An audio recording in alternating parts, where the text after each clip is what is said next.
ত্রয়োদশ জাতীয় সংসদ নির্বাচনে মাগুরা ১ ও মাগুরা ২ আসনে বিএনপি প্রার্থী বেসরকারিভাবে নির্বাচিত হয়েছেন।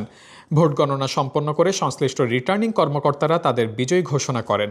মাগুরা ১ আসনে মোট ১৫৬টি ভোট কেন্দ্রের ফলাফলে বিএনপি মনোনীত প্রার্থী মোহাম্মদ মনোয়ার হোসেন খান ধানের শীষ প্রতীকে পেয়েছেন ১,৮৩,৬৬৬ ভোট। ভিম লিকুইড এখন মাত্র ৫০ টাকা, তেল চর্বি পরিষ্কার করে এক ধোয়াতেই। তার নিকটতম প্রতিদ্বন্দ্বী আব্দুল মতিন দাড়িপাল্লা প্রতীকে পেয়েছেন ৮৮,০৩৬ ভোট। অন্যদিকে মাগুরা ২ আসনে মোট ১৪৫টি কেন্দ্রের ফল ঘোষণা করা হয়েছে। ঘোষিত ফলাফলে বিএনপি প্রার্থী নিতাই রায় চৌধুরী ধানের শীষ প্রতীকে পেয়েছেন ১,৪৭,৮৯৬ ভোট।